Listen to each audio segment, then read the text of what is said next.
Teach the cast video 30 the circumstances in which information surreptitiously obtained giving rise to an obligation of confidence. The general principle is that even there is no direct relationship between the confider and confidant, confidential information acquired by unlawful means is protected by equity. The obligation of confidence arises on the basis of unconscionability. It is extended to a person who obtains confidential information improperly or surreptitiously, except there is a legitimate justification. We will look at three key cases. Franklin and evidence. In that case, the defendant, a former employee, stole nectarine bubbles from the plaintiff's orchard and thereby acquired information as to the secret genetic makeup of the bubbles, enabling him to grow bubbles in combination with the plaintiff. It was held that the defendant had breached the duty of confidence imposed by the reason of unconscionability. The plaintiff was wanted an order for delivery of and destruction. The secret genetic makeup of the bubbles was trade secret. His act of stealing trade secret, with the relevant knowledge that it was trade secret, was as unconscionable as that of the traitorous employee.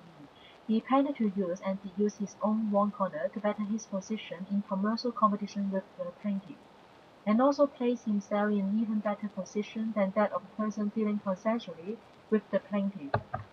Sullivan and Scandals. In that case, Mrs. Martin removed the appellant's personal and confidential notes from his unloaded suitcase while he was a guest at the public residence. The notes related to activities conducted by the parties. The notes were photocopied and faxed to the respondent. The original decision was overturned by the full court of the Supreme Court.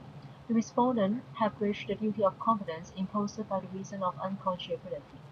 The respondent's act of obtaining the information with unclean hands was unconscionable and reprehensible.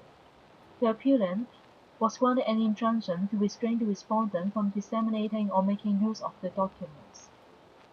The respondent was also required to provide all the details taken and deliver all copies of the documents up to the court on oath, and file a fresh statement of claim making no use of the confidential documents or their contents.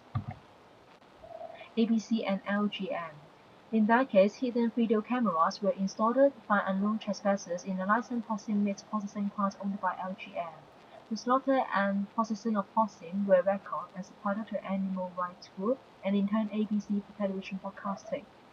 ABC was aware that the video had been obtained unlawfully. The original decision was overturned by the High Court. ABC had not breached the duty of confidence imposed by the reason of unconscionability.